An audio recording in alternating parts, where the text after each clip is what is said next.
안녕하세요. 오늘 기술업계, 특히 오라클에서 정말 흥미로운 일이 벌어지고 있어서요. 이걸 좀 깊이 파헤쳐 보려고 합니다. 네, 안녕하세요. 최근에 오라클 실적 발표가 있었는데 이게 참 재밌어요. 숫자는 예상보다 살짝 안 좋았는데 주가는 오히려 엄청나게 올랐거든요. 네, 맞아요. 두 자리 수낙 급등했죠. 그렇죠. 이게 뭐랄까 성적표는 그냥 그런데 갑자기 전교 1등 대접받는 느낌이랄까요? 이 현상 뒤에 어마어마한 숫자가 있습니다. 무려 4,550억 달러. 네, RPO, 남은 이행 의무. 네, 바로 RPO. 오늘 이 숫자가 왜 이렇게 시장을 들썩이게 했는지, 그리고 오라클이 지금 어떻게 AI 인프라 회사로 변신하고 있는지 그 의미를 좀 자세히 들여다보겠습니다. 준비되셨죠? 네, 기대됩니다. 시작하죠. 사실 단기 실적만 보면 고개를 좀 갸웃할 수 있는 상황이죠. 네, 그렇죠. 하지만 그 뒤에는 AI 시대의 오라클이 클라우드 인프라 시장에서 얼마나 중요한 역할을 하게 될지 보여주는 강력한 신호가 숨어 있어요. 말씀하신 4,550억 달러 RPO가 바로 그 핵심 증거고요. 핵심 증거다. 네. 이게 단순히 계약 잔고가 많다는 걸 넘어서 뭐랄까 오라클의 사업 구조 자체가 근본적으로 바뀌고 있다는 뜻이거든요. 오늘 그 변화를 좀 집중적으로 파헤쳐보죠. 좋습니다. 그럼 먼저 그 아이러니한 상황부터 좀 짚어볼까요? 1분기 매출이 한 14억 달러 정도, 그리고 조정 주당 순이익, EPS라고 하죠. 이게 1.47달러. 네, 시장 기대치보다는 살짝 낮았어요. 맞아요. 아주 약간이긴 했지만요. 그런데도 시간의 거래에서 주가가 막 두 자릿수로 뛰었다는 거죠. 도대체 왜 시장은 이렇게 반응했을까요? 시장이 단기 성적표 대신에 미래 청사진에 뭐랄까 베팅을 한 거죠. 미래에 베팅했다. 네. 앞서 계속 말씀드린 RPO, 그러니까 오라클이 앞으로 고객한테 서비스를 제공하고 받기로 약속된 총 매출액. 이게 전년 같은 기간보다 무려 359%나 폭증해서 4,550억 달러에 달했다는 발표가 결정적이었습니다. 359%요? 와, 네. 이건 뭐 거의 앞으로 몇 년간은 일감 걱정 없다. 그것도 아주 큰 걸로. 이렇게 선언한 거나 마찬가지예요. 투자자들이 이 엄청난 계약 잔고를 보고 오라클의 장기 성장성은 확실하구나.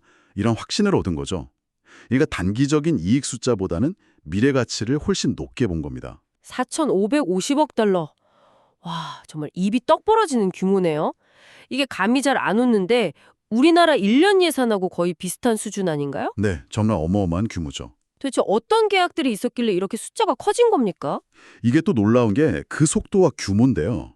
발표를 보면 딱 한 분기 만에 세 곳의 다른 고객들이랑 총 4건의 그것도 수십억 달러짜리 계약을 따냈다고 해요. 한 분기만 해요? 네. 그리고 앞으로 몇 달 안에 추가로 더 큰 계약이 있을 수 있다는 암시까지 했고요.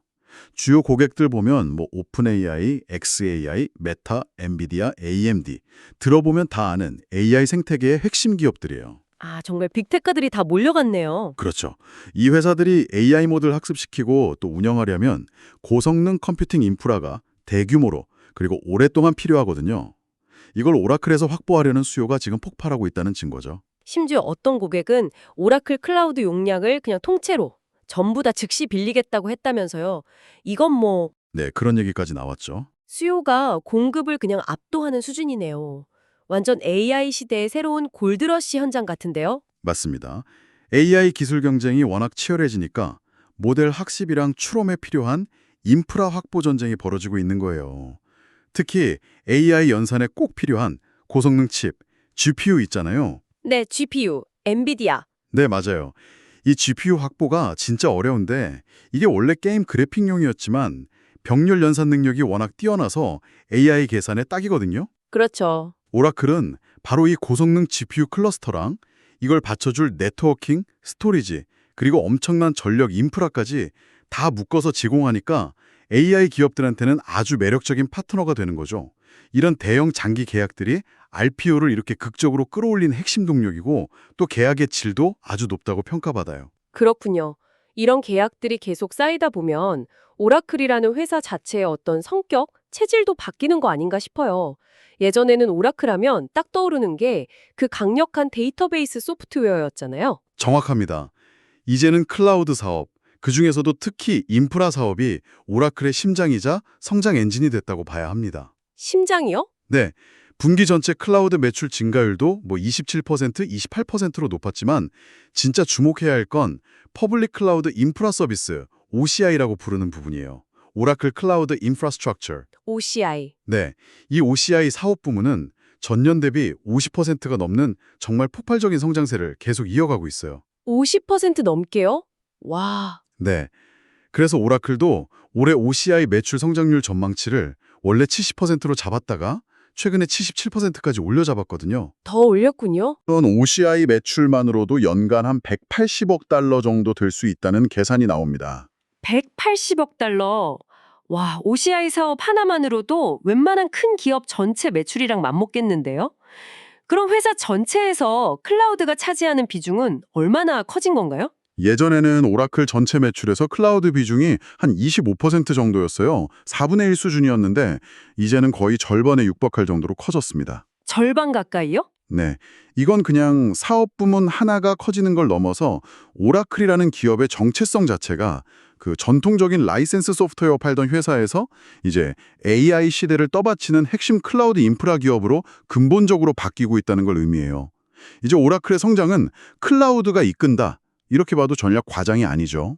근데 이런 클라우드 인프라 사업이라는 게 뭐 데이터 센터 짓고 서버 사고 전력 확보하고 어마어마한 투자가 계속 들어가야 하는 거 아닙니까? 예전에 오라클은 돈 벌면 그걸로 자사주사 들이면서 주주들한테 돌려주는데 되게 집중했던 걸로 기억하는데 완전히 다른 길을 가는 것 같아요. 네, 맞습니다. 그야말로 전략의 대전환이죠. 대전환. 네, 오라클이 과거에는 자산 경량화 모델이라고 해서 최대한 투자는 적게 하면서 높은 잉여 현금 흐름, 그러니까 FCF, 프리 캐시 플로우를 만들어서 그걸 자사주 매입이나 배당으로 주주한테 돌려주는데 아주 적극적이었어요. 네, 그랬었죠. 하지만 지금은 AI 인프라 시장이라는 이 거대한 기회를 잡으려고 이제는 막대한 투자를 감행하는 자본 집약적 사업 모델로 완전히 방향을 튼 겁니다. 자본 집약적 모델로. 네, 데이터 센터 짓고 고성능 서버 사고, 안정적인 전력 확보하고 이런 데에 연간 수십억 달러 규모의 설비 투자, 캐펙스라고 하죠. 이걸 쏟아붓고 있고 내년에는 이 규모를 더 늘릴 계획이라고까지 밝혔어요. 그렇게 투자를 대규모로 하면 단기적으로는 아무래도 회사 재무 상태에 부담이 될 수밖에 없겠네요. 돈이 계속 나가니까요. 이익이 줄거나 현금 흐름이 좀 나빠질 수도 있을 텐데요. 맞습니다. 실제로 그런 모습이 좀 나타나고 있어요. 워낙 캐펙스 규모가 크다 보니까 감가상각비나 운영 비용이 늘어나면서 단기적으로는 이익률, 그러니까 마진이 좀 흔들리고 또 잉여 현금 흐름, FFC가 일시적으로 마이너스가 되기도 했어요. 마이너스까지요? 네, 투자가 워낙 크니까 버는 돈보다 나가는 돈이 더 많아지는 시기가 생긴 거죠. 하지만 이건 뭐랄까 미래 성장을 위한 투자의 대가 이렇게 해석해야 합니다. RPO로 이미 확보해놓은 장기 계약 매출이 이제 본격적으로 발생하기 시작하고 또 새로 지은 데이터 센터들이 점점 차서 가동률이 올라가면 서버라 건물 같은 고정자산에 대한 비용 부담은 점점 줄어들면서 수익성은 다시 좋아질 걸로 기대하고 있습니다. 아, 그러니까 오라클의 자본 배분 전략, 돈을 어디에 쓸 거냐 하는 우선순위가 안정적인 현금 만들어서 주주한테 돌려주자 해서 미래 AI 시장 먼저 잡기 위해 투자하자로 명확하게 바뀐 거죠. 투자자 입장에서는 이 FCF 마진이 언제쯤 바닥 찍고 다시 올라올지, 또 비용 구조는 어떻게 효율화될지 이런 걸 좀 눈여겨봐야겠군요. 그렇죠. 중요한 포인트입니다. 그런데 클라우드 시장하면 이미 아마존의 AWS, 마이크로소프트 애저, 구글 클라우드 같은 정말 거대한 공용 기업들이 꽉 잡고 있지 않습니까? 후발주자라고 할 수 있는 오라클이 이 공룡들 사이에서 어떻게 경쟁을 하고 있는 건가요? 오라클이 참 영리한 전략을 쓰고 있는데요. 정면으로 맞붙기도 하지만 동시에 이들과 협력하는 멀티 클라우드 전략을 아주 잘 활용하고 있어요. 멀티 클라우드요? 협력이라니? 좀 의외네요. 네. 예를 들어 이런 거죠. 어떤 기업 고객이 특정 분석 작업은 뭐 AWS나 애저에서 하고 싶어요. 근데 오라클이 워낙 강한 고성능 데이터베이스는 그대로 쓰고 싶을 수 있잖아요. 아, 그럴 수 있죠. 그럴 때 오라클이 자사의 클라우드 OCI랑 AWS나 애저 같은 다른 회사 클라우드를 마치 하나처럼 아주 매끄럽게 연결해주는 서비스를 제공하는 겁니다. 아, 그럼 고객 입장에서는 기존에 쓰던 다른 클라우드 환경을 굳이 다 바꿀 필요 없이 오라클의 강점인 데이터베이스 같은 특정 기술이나 서비스만 딱 가져다 붙여서 쓸 수 있다 이런 거군요. 그렇죠. 고객은 각 클라우드의 좋은 점만 쏙쏙 골라서 쓸 수 있게 되는 거죠. 아주 편리하겠죠. 네, 편리하겠네요. 특히 이게 중요한 게 데이터 주권 문제 때문에 특정 국가나 지역 안에 데이터를 반드시 보관해야 하는 규제가 있는 경우가 많거든요. 금융기관이나 공공부문 고객들이 그렇죠. 아, 맞아요. 그런 규제들이 있죠. 오라클은 이런 고객들을 위해서 아예 전용 데이터 서버, 리전이라고 하죠. 혹은 더 작은 거점인 로컬 존을 고객 가까이에 딱 만들어주고 이걸 다른 퍼블릭 클라우드랑 안전하게 연결해주는 거예요. 오라클이 오랫동안 쌓아온 그 강력한 데이터베이스 기술력에다가 이런 유연한 멀티 클라우드 접근 방식이 합쳐지니까 경쟁사들과는 다른 오라클만의 강력한 무기가 되고 있는 겁니다. 실제로 이런 멀티 클라우드 환경에서 오라클 데이터베이스 사용량이 늘어나는 걸 보면 이 전략이 효과가 있다는 증거로 볼 수 있죠. 자, 그럼 다시 그 RPU 얘기로 돌아와서 4,550억 달러. 정말 대단한 약속 어음인데 이걸 실제로 이행하지 못하면 그냥 종이 위에 숫자일 뿐이잖아요. 약속한 인프라를 제때 딱딱 만들어서 서비스를 제공하는 데 있어서 어떤 어려움이나 위험 요인들이 있을까요? 가장 큰 병목 지점이자 위험 요인은 역시 공급망 문제입니다. 공급망이요? 네. 아까 말씀드린 AI 연산의 핵심, 고성능 GPU 확보 경쟁이 정말 상상을 초월할 정도로 치열해요. 엔비디아 같은 선도 업체의 최신 칩을 제때 원하는 만큼 확보하는 것부터가 큰 숙제고요. 네, GPU 대란 얘기는 계속 나오죠. 그렇죠. 근데 그게 다가 아니에요.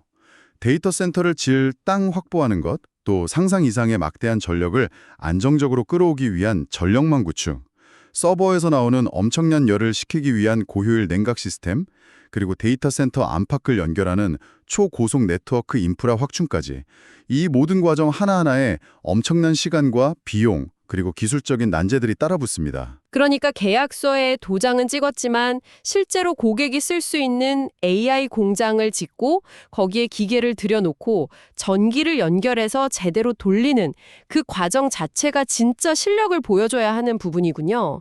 정확합니다. 바로 그 실행 능력.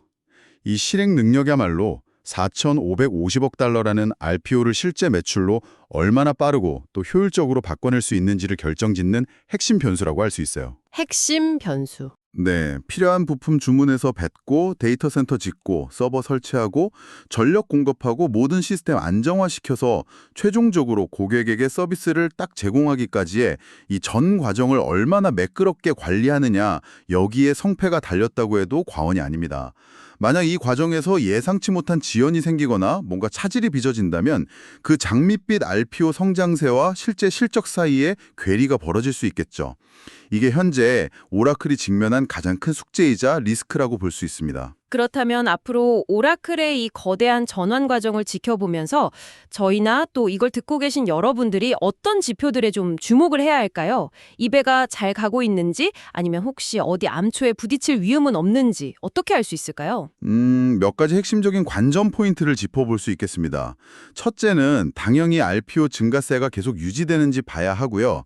그리고 더 중요하게는 이 쌓여있는 계약 잔고가 실제 매출로 얼마나 빠르게 전환되는지를 분기별 실적 발표 때마다 아주 면밀히 추적해야 합니다. RPO 총액뿐 아니라 전환 속도. 네, 맞아요. 단순히 총액만 볼 게 아니라 계약의 질, 예를 들어 특정 고객에 너무 쏠려 있지는 않은지, 계약 조건은 어떤지 이런 것도 좀 살펴볼 필요가 있고요. 둘째는 OCI 성장률이 오라클 스스로 제시한 가이던스, 올해 77% 성장 목표라고 했죠. 여기에 부합하는 속도로 꾸준히 나오고 있는지 확인해야 합니다. 네, 목표 달성 여부. 그렇죠. 이걸 뒷받침하는 지표로 신규 데이터 센터, 리전이라고 하는 걸 얼마나 빨리 여는지, 서버 렉 설치는 계획대로 되고 있는지, 전력 확보 계약은 잘 체결하고 있는지 이런 소식들을 보면 OCI 성장성이 계속 이어질 수 있을지 가늠해 볼 수 있겠죠. 아까 말씀하신 공급망 문제, 그러니까 GPU 확보나 데이터 센터 건설이 얼마나 순조롭게 진행되는지도 계속 봐야겠네요. 맞습니다. 그게 OCI 성장률하고 바로 연결되니까요. 셋째는 재무적인 측면인데요. 대규모 투자에 따라서 이익률이 어떻게 변하는지를 좀 주시해야 합니다.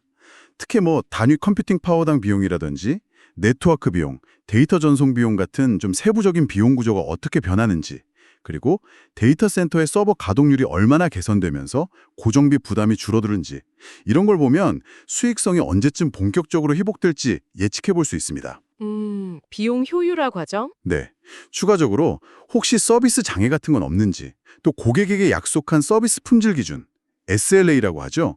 이걸 지키지 못했을 때 발생하는 보상 비용 같은 운영 안정성 관련 지표들도 중요하게 봐야 할 것 같습니다. 네, 오늘은 오라클이 보여준 정말 놀라운 RPO 급증과 함께 AI 시대를 맞아서 클라우드 인프라 기업으로 아주 담대하게 변신하고 있는 과정을 깊이 들여다봤습니다. 단순히 분기 실적 숫자 너머에 있는 그 미래 성장을 위한 거대한 계약 확보, 또 이걸 현실로 만들기 위한 막대한 투자 감행, 그리고 그 과정에서 필연적으로 따르는 기회와 위험 요인들까지 확인할 수 있었네요. 과연 오라클이 전통적인 소프트웨어 강자라는 명성을 넘어서 AI 시대의 핵심 인프라 제공자로서 성공적인 변신을 이뤄낼 수 있을지 앞으로 지켜보는 재미가 정말 쏠쏠할 것 같습니다. 네, 맞습니다.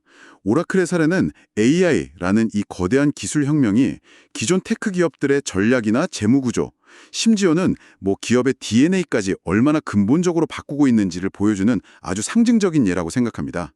4,550억 달러라는 RPO는 분명 미래에 대한 강력한 약속이죠. 하지만 아직은 약속어음 단계라고 봐야 합니다. 이 기회를 어떻게 지속 가능한 성장으로 쭉 연결해 나갈 것인지, 이것이 앞으로 오라클의 기업 가치를 결정짓는 가장 중요한 열쇠가 될 것입니다. 오라클의 이 담대한 베팅, 과연 성공 신화로 기록될 수 있을까요? 한편으로는 이런 생각도 좀 드는데요. AI 인프라에 대한 지금의 이 폭발적인 수요가 과연 언제까지 지금과 같은 속도로 계속될 수 있을까 하는 점입니다. 그리고 만약 언젠가 GPU 부족 같은 공급망 병목 현상이 해소되고 인프라 공급이 좀 원활해진다면 그때 클라우드 시장의 경쟁 구도는 또 어떻게 달라질까요? 여러분은 오라클의 이 거대한 전환 속에서 어떤 점이 가장 중요하다고 생각하시나요? 한 번쯤 곱씹어 볼 만한 질문인 것 같습니다. 저희는 다음번에 더 흥미로운 주제로 다시 여러분을 찾아뵙겠습니다.